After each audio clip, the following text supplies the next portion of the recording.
the Milwaukee Brewers 6-1 in the top of the first.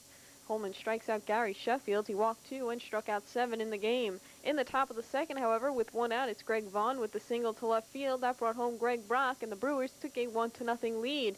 Jamie Navarro brought a 4-hit shutout into the 7th inning, and here in the bottom of the 4th, he strikes out Edgar Martinez. Milwaukee was leading 1-0 into the 7th until Omar Vizquel tied the game at 1 with an RBI double. And here in the 7th, with 2 outs, it's Harold Reynolds with his first home run of the season, a 3-run shot to right field.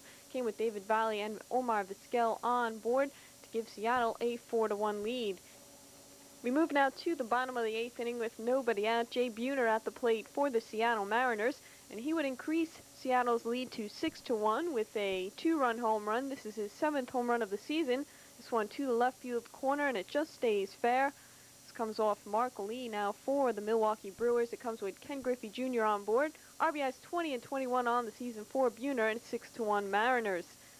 Brian Holman picked up his 3rd complete game of the season as he gets Dante Bichette to fly out to end the game. The Mariners take it by the final of 6-1. Holman, the winning pitcher, is now 7-5 on the season. Jamie Navarro takes the loss. He falls to 5-4, 6-1 Seattle. Boston Red Sox and the Oakland A's today retired Catfish Hunter's number 27, and he got a standing ovation. Now to the ball game. In the bottom of the first inning with 2 men on, it's Harold Baines here with this line drive to left field. Mike Greenwell will misjudge the ball. Coming around to score will be Ricky Henderson and Jose Canseco. Canseco on a close play at the plate, but he is safe, and the Oakland A's lead it 2-0. Going now to the bottom of the 3rd inning with the A's up 4-0. It's Mark McGuire here with this home run to left center field. A no doubt about it shot. Number 7 on the season, RBI number 26, and the A's led it 5-0. Now in the bottom of the 4th inning, the A's continue to pile it on. It's Vance Law with this double to left field. It looks like Greenwell misplays it once again. Coming in to score will be Jose Canseco and Terry Steinbach, and the A's built a 7-0 lead. Harold Baines once again in the bottom of the 6th inning. This time it's a home run to right field as Tom Bernansky runs out of room. For Baines, it's his 8th home run of the season. 3rd RBI of the game, RBI number 43, and the A's led it 8-0. And this man, Bob Welch, would pick up his first shutout of the year, a 5-hit shutout. Here he gets Ellis Burks to ground out to end the ball game.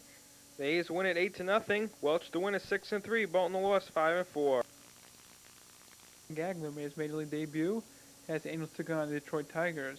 In the bottom of the 2nd inning, Dick Schofield grounded out to first base. On the play, Jack Howell scored, and the Angels led 1-0.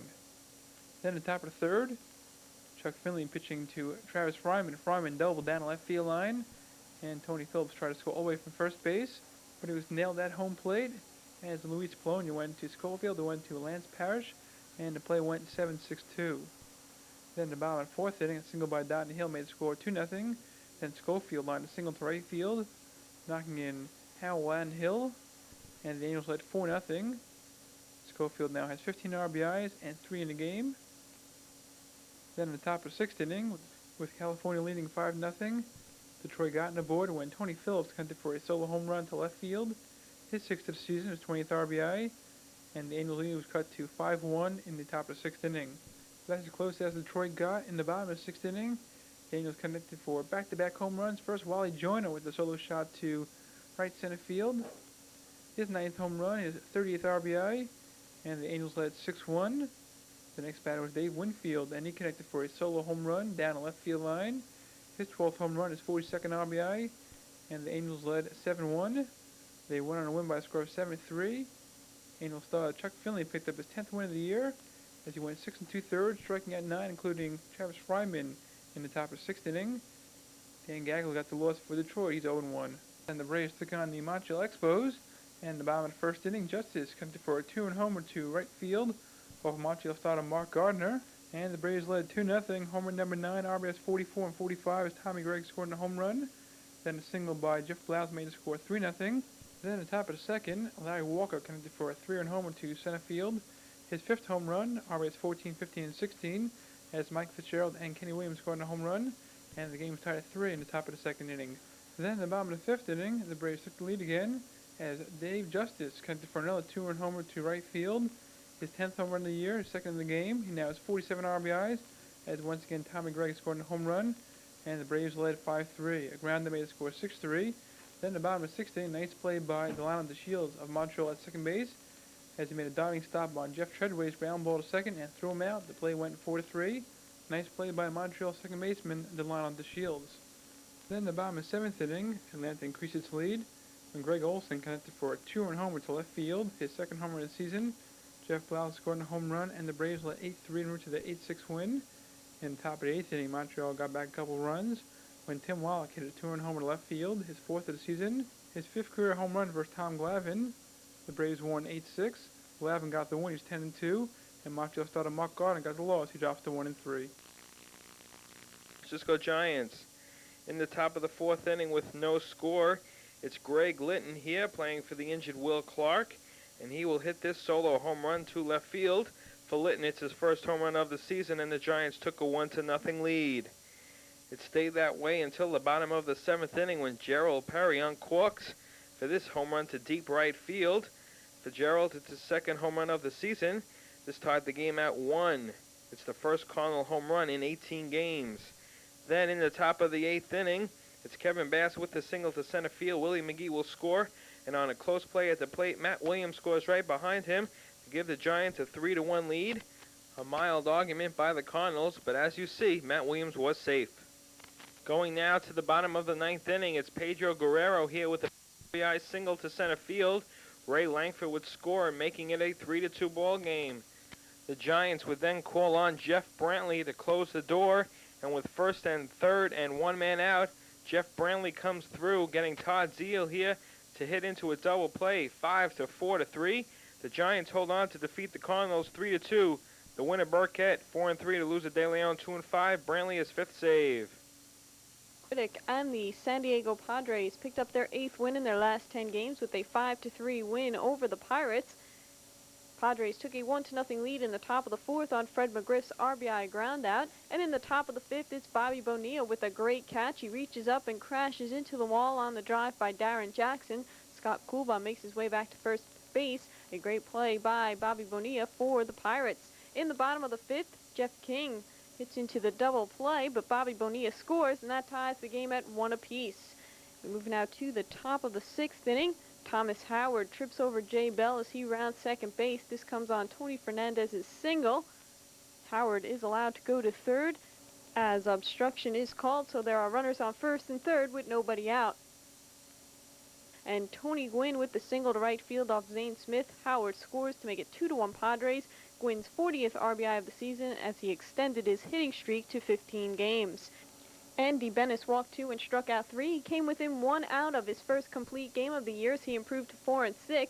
In the bottom of the 8th, he strikes out Curtis Wilkerson. In the top of the 9th, Darren Jackson leads off with his 3rd home run of the year. This comes off Bob Patterson, and it makes it 5-1 San Diego. In the bottom of the 9th, with 2 outs, Bobby Bonilla connects for his 7th home run of the year, a 2-run shot off Andy Bennis to make it 5-3 San Diego.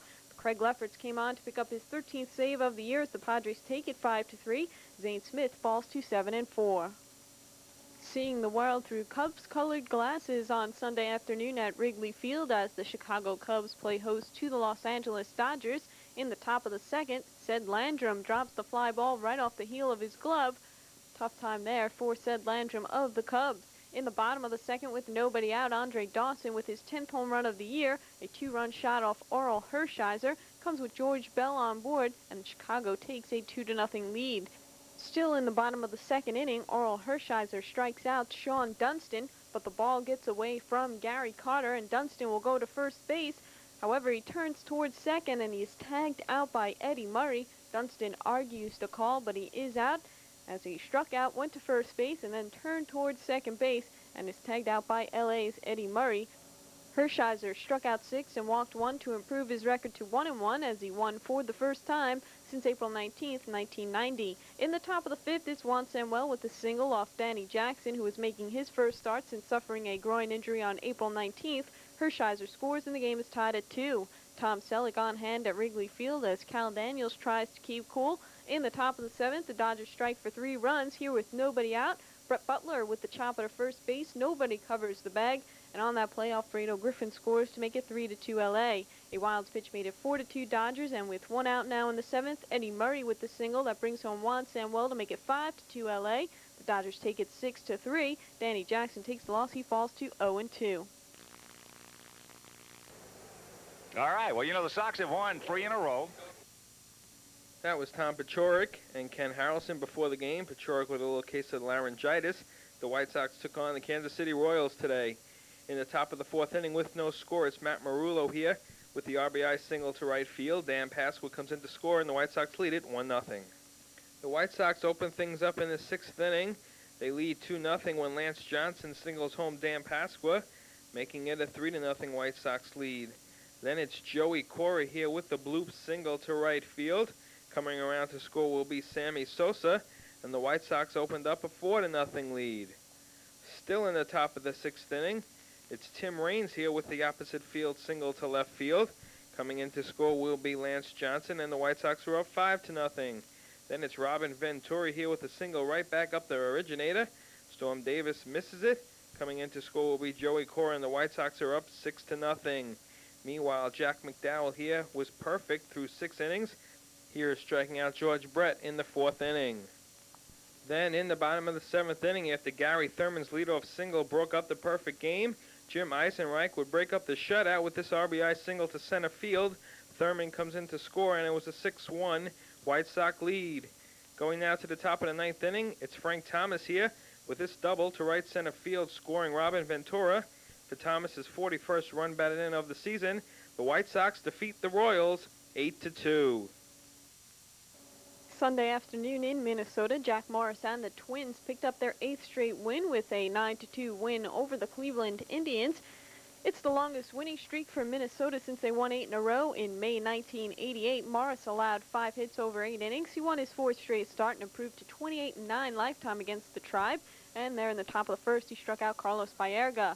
In the bottom of the first, Kirby Puckett with the fly ball to center field. It goes off Alex Cole's glove. Shane Mack will be thrown out, however, at home plate as he tries to score from second base. But it's still in the bottom of the first with 2 outs. The Twins strike for 1 run. Kent Herbeck with the single to center field. This comes off Rod Nichols as he extends his hitting streak to 11 games. Puckett scores to make it 1-0 Minnesota. A wild pitch in the bottom of the 3rd made it 2-0 Twins, and Pedro Munoz's RBI double in the bottom of the 4th gave Minnesota a 3-0 lead. In the top of the 6th with 2 outs, it's Mark Lewis with the single to left field. Joel Skinner scores, and it's 3-1 Twins. We move now to the bottom of the 7th with 2 outs. Shane Mack connects for his 4th home run of the year, a 3-run shot off Sergio Valdez. It comes with Pedro Munoz and Al Newman on board, and Minnesota has a 6-1 lead. In the top of the 8th, the Indians get on the board again. Joel Skinner with the single to right field. That brings home Louis Lopez, and it's 6-2 Twins. But in the bottom of the 8th, the Twins increase their lead a bit with 1 out. Al Newman with the single past the diving Brooke Jacoby. Brian Harper scores. Gene Larkin slides home safely. This comes off Doug Jones. Makes it 9-2 Twins. That would be the final score. Rod Nichols, the losing pitcher, is 0-5 as the Indians have lost 4 straight games. Sunday afternoon at Yankee Stadium, it's bat day on a hot day at Yankee Stadium, so the fans looking to cool off. Yankees taking on the Texas Rangers. In the top of the 2nd inning, this ground out by Gino Vitrali scores Julio Franco from 3rd base as Vitrali beats the double play, and Texas took a 1-0 lead. It stayed that way into the bottom of the 5th inning when Alvaro Espinosa lays down a bunt. Gino Vitrali throws it away. Matt Noakes comes in to score to tie the game at 1, but Ruben Sierra guns out Espinosa at 2nd base. Going now to the top of the 6th inning, it's Rafael Palmeiro here with a long home run to right field, just inside the fair pole. For Palmeiro, it's his 6th home run of the season, and Texas grabbed a 2-1 lead. Going now to the top of the 7th, it's Steve Buechele with this opposite field 2-run homer to right field just over Jesse Barfield's glove. For Buechele, it's his 9th home run of the season, and Texas had a 4-1 lead. But the Yankees come right back. In the bottom of the 7th, it's Roberto Kelly with the opposite field home run to right field. Kelly's 6th of the season, and it was a 4-2 ball game. Staying in the bottom of the 7th inning, it's Don Mattingly here facing Mike Jeffcoat with Steve Sachs at 2nd base, and Don Mattingly comes through with this blast to right center field. For Mattingly, it's his 5th home run of the season, And the Yankees tied the game at 4 in the 7th inning. Going now to the bottom of the 8th inning, it's Rich Gossage against Pat Kelly, and Kelly will take the veteran deep to left field for his second home run of the season. Espinosa scores ahead of him. This makes the score 6-4 Yankees, and that would be a final score as they sweep the Rangers.